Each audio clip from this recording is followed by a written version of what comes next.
Oh, let me do a little update. I didn't do any videos since the teaching video last Sunday, and it's Saturday. And I'm at the park where some of the homeless friends will show up. I'm trying to get out of the wind. But I'm checking my phone. I'm working on a lot of our websites. And last night, I got my Gmail sent me a notice as I was doing my websites. It said, we noticed you uploaded porn, which I did not upload porn. It said, and we just sent this Gmail that we understand people have their own things, but Tumblr will no longer have porn. Now, I don't upload porn, nor do I view it. And I was glad, like a month ago, I saw a notice from Tumblr that said they are no longer going to allow people to put porn. And I noticed when I'd go in Walmart or any store, Best Buy or something, to check like my websites, whenever Tumblr, even if they have laptops that you can get online, like to check your websites, they banned Tumblr, and then I realized over time, oh, I guess it's because they have a lot of porn on Tumblr.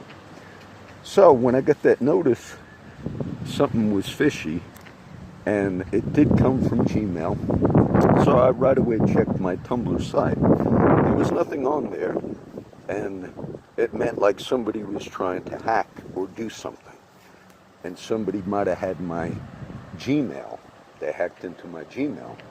Okay, just now that was last night, and Saturday morning, checking my email, I have a credit karma type thing. I joined like some credit report, and I don't even know why I joined it. At the time I was doing something to like have the credit check thing, and it just notified me now of a data breach from my email. Okay, so I went through the little process, and it basically said some company, but this was in July of this year, but it was like 150 million people from some sales company got a data breach. And it basically said they hacked into they have access to my Gmail account. So I read the steps, but because both of those things popped up, I figured, let me mention that. And I I responded to the Tumblr Gmail and basically said, I don't upload porn, nor do I view it, because I know Tumblr has it. And it says this is like an automatic reply. Either way, we live in that type of a world. A brief note on some of the news, being I have this on. I'm doing less updates simply because I'm really trying to get as much teaching videos on all of these other sites that you see me, my new cloud sites and all, and I want to just focus on a lot of that. You probably will see more New York City videos. It's not that the teaching would be any better or anything of that nature, but when I'm in my hometown of North Bergen, New Jersey, and I'm there by New York City, I don't have as many of them because I'm only up there for a few weeks a year. So I'd like for my old friends people that would just be interested in seeing the old town and all, and so you see more of those. As of now, on my OneDrive cloud, which is accessible and free, just about every teaching video is on there. Every video I ever made, I think it's about 1,800. Including these, they're still on my original YouTube site. And I'm making lists just to help me when I'm organizing, and it takes a long time to do that. We just had a homeless girl on the local news that I just checked that was run over and killed early this morning, Saturday morning, whatever today is, December 22nd, 2018. I always look to see, because I've had some that I know that were killed tragically, and it said she was 40 years old, and it's maybe the age of some of the homeless girls I met recently. Nothing real disturbing, except right away it said she will not, the person who hit the homeless person, which was a woman that was killed, 40-year-old woman, there will be no tickets or anything. Now, I noticed because they say, obviously, if the person was homeless, meaning she was not just because she was homeless, but it says she dropped something, the wind blew it under the underpass early this morning about 5:30, it was dark, and she went to get it, and her boyfriend witnessed it, and of course the vehicle killed her. In our community, which has a tremendous problem with all this, they're very quick to say, well, if they were not in New Jersey and other states, pedestrians basically have the right of way. These are state laws, simply meaning, even if a pedestrian is walking across the street, and as far as I understand, even if it's not in a crosswalk, you for the value of life, it's still considered by law that you do your best to stop. And we've had some in the last few weeks I didn't even mention.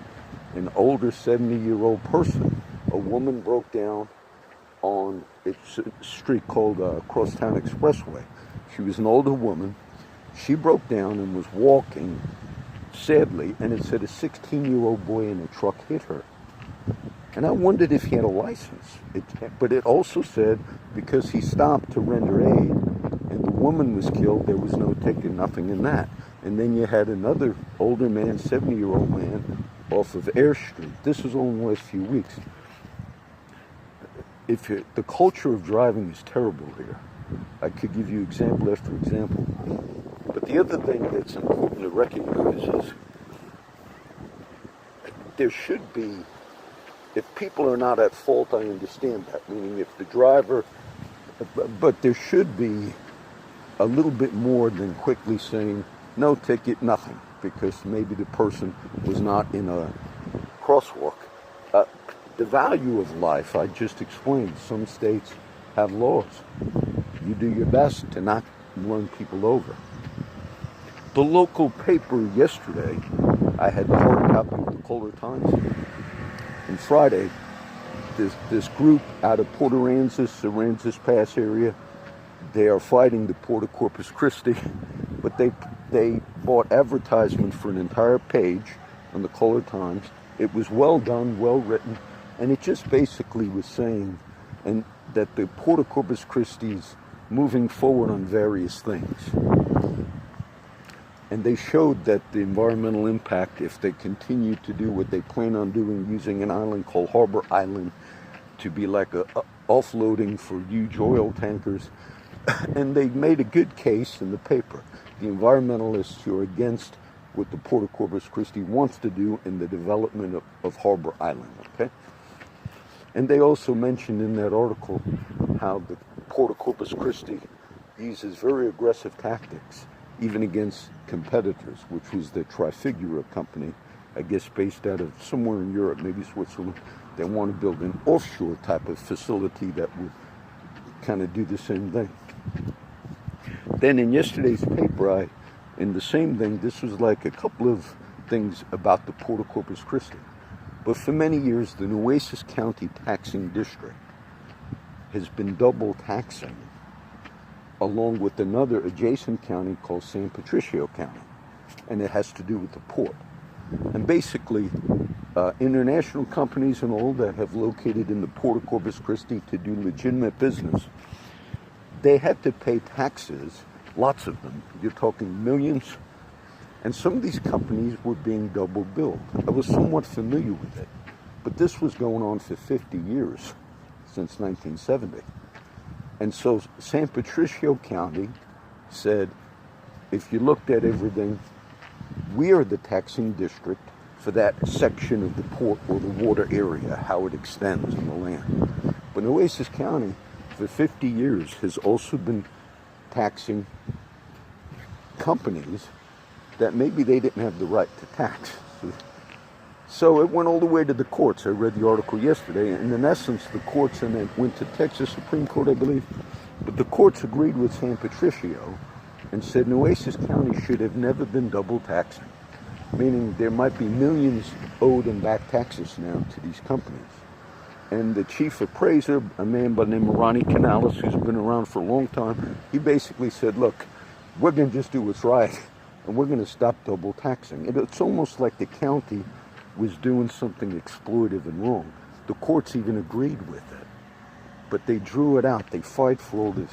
They fight things that are unnecessary to fight. If I gave you I could give you some of the stories of things that go on, and it would take a little too long for me to cover it all.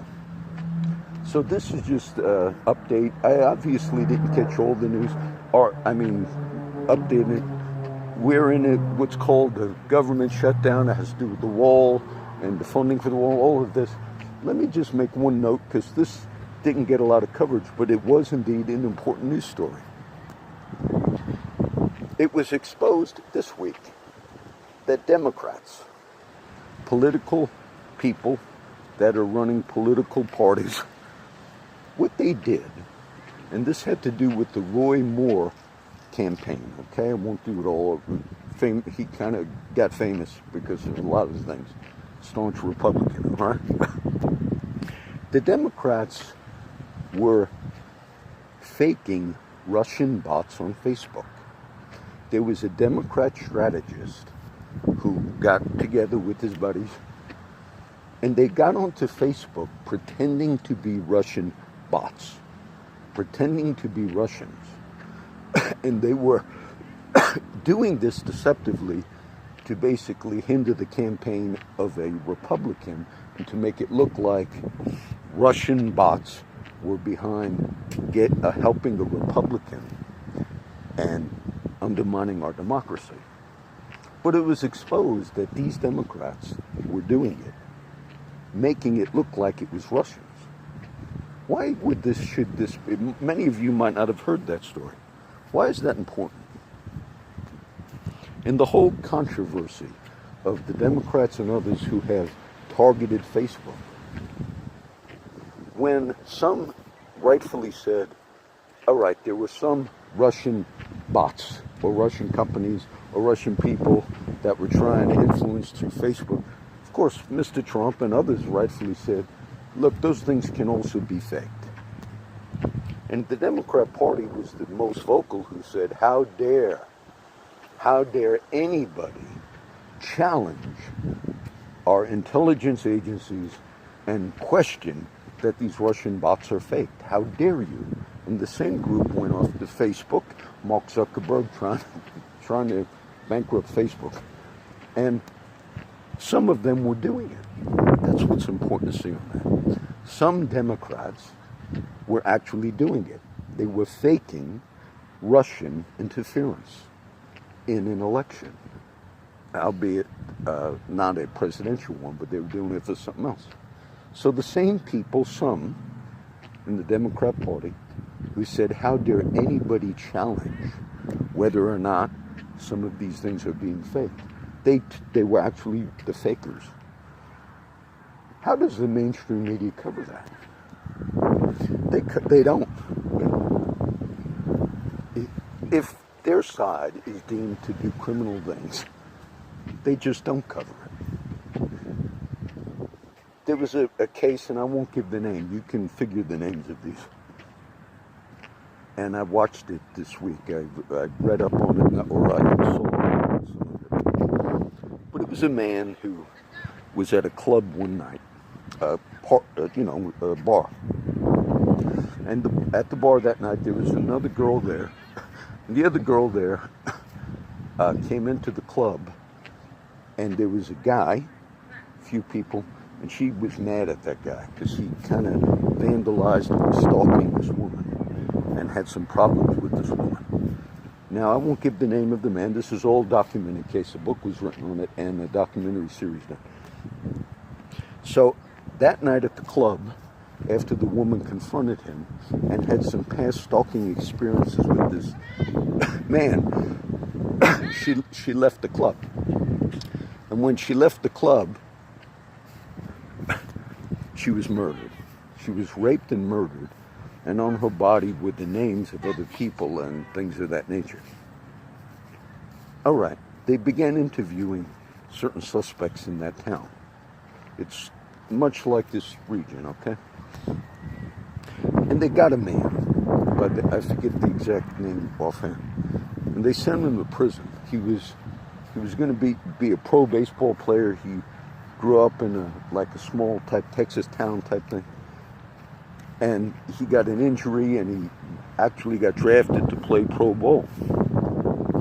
And then he came back to his town because that injury prevented him from, playing in the big leagues. Well, they interviewed that man because he was a suspect. He was a suspect because the real murderer named him as a suspect that night at the club.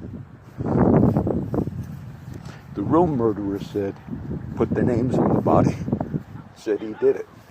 Now, I saw the interviews with the police and the prosecutors interviewing the man, and he did many, many years in prison. Now, finally, they got DNA and all, and found out it was the other man. And they looked at the investigative work, and they realized this was exposed, that the cops in that community were involved with that man in all types of crimes, the real murderer, drug dealing, sexual assault.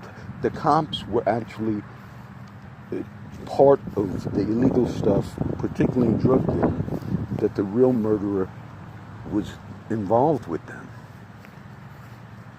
So it seems like they knew the real murderer was somebody that they were connected to. And so they actually took the testimony from the real murderer to find this other man. Now, after many years, it was exposed. John Grisham wrote a book on this. An Innocent Man is the name of it, and the documentary. And then they went back and looked at that town. It was Ada, I believe, Oklahoma. And they realized that that's what happened. That there was so much corruption, so much. It wasn't a matter of they knew what they were doing. And they finally asked the prosecutor, after all this was exposed, they said, "Do you have any apologies for what you did?" He said no. And the man they framed eventually died. He even said on the documentary, he said, he got out of prison after being framed. He became a severe alcoholic. But I watched some of his testimony. He said, I was taught in church as a kid that when you die, you go before a judgment. He said, I don't want to go before courts or judges anymore. He said, I just want eternal rest. And he had a fear, not just a right fear that we should have an account, but he had a fear that just that whole thing.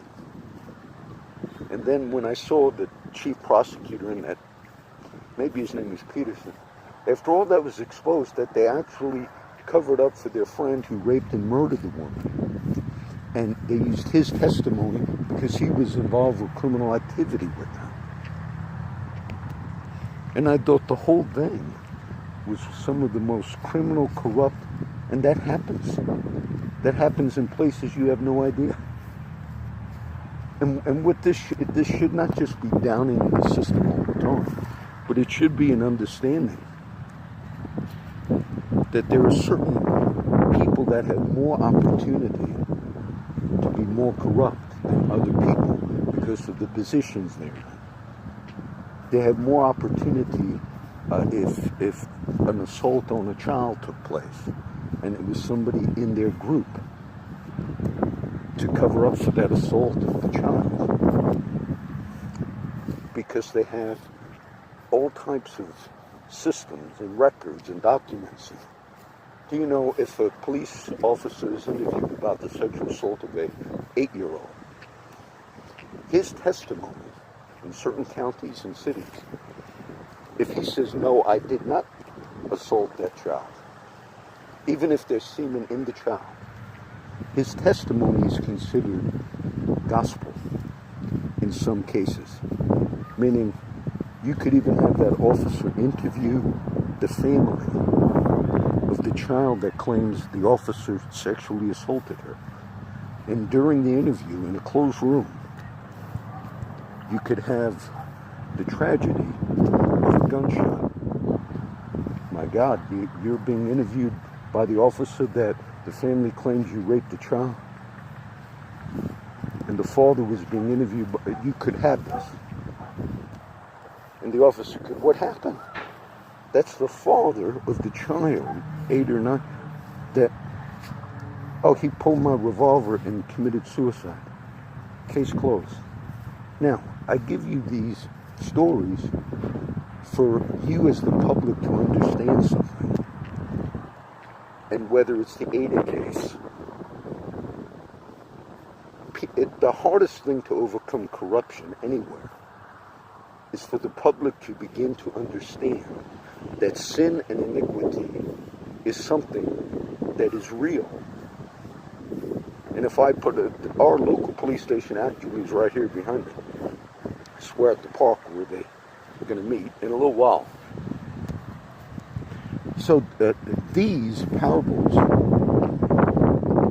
it's for the public to realize some of the most, when I walk out here, I don't fear my friends who I'm with all the time and all. They don't have the organization. They don't have the capability, and they're not getting paid full time to carry out their agendas. Those who are in the criminal part of corruption in any city. The criminal part of corruption are people that are being funded by you and me. And in their jobs, they have the ability to trail you, to track you, to interview a father of a child who claims to be raped by an officer. And even if the DNA happened to be a friend of the cops who they were involved with in criminal activity, documented. So instead, they picked somebody else because they couldn't arrest their friend. Documented, the John Grisham book. And I don't think people understand some of the most wicked activity that takes place in this society today. And this great country, the United States, is located right there. Right there. Alright, so this is just one update. I had those few things I wanted to make a note on. I have no idea if somebody tried to upload porn, but Gmail sent me that warning, and it came from Tumblr. The corruption in any area, if they can't kill you, they will do something to stop you. And that's the nature of man. Okay? Tomorrow I'm going to teach if no one's here, I'd have them say hi. God willing, I hope to cover the verses for the Mass. I could teach them now. It's interesting because the one's from Micah, chapter 5, and the first 5 verses for tomorrow's Sunday Mass reading, which I will teach on, I quote 3 verses out of those 5 verses, meaning they've been incorporated, and I thought, oh, that's strange. I mean, Micah 5, 1 through 5 is not a big passage, but 3 verses in that all part of my regular quoting, and I thought, and I don't always remember where this passage is. Gather yourself in the troops, the daughter of troops. Stand and feed in the strength of the Lord in the name of the Majesty. And the Lord will send 7 shepherds and 8 principal men. All of those were scriptures that I kind of incorporated in our ministry. Okay, that's the update. I think we covered everything. God willing, tomorrow you'll see the teaching video on YouTube and Facebook, and tomorrow you'll also see the Sunday post that I do every Sunday, and I think we covered everything. God bless everybody.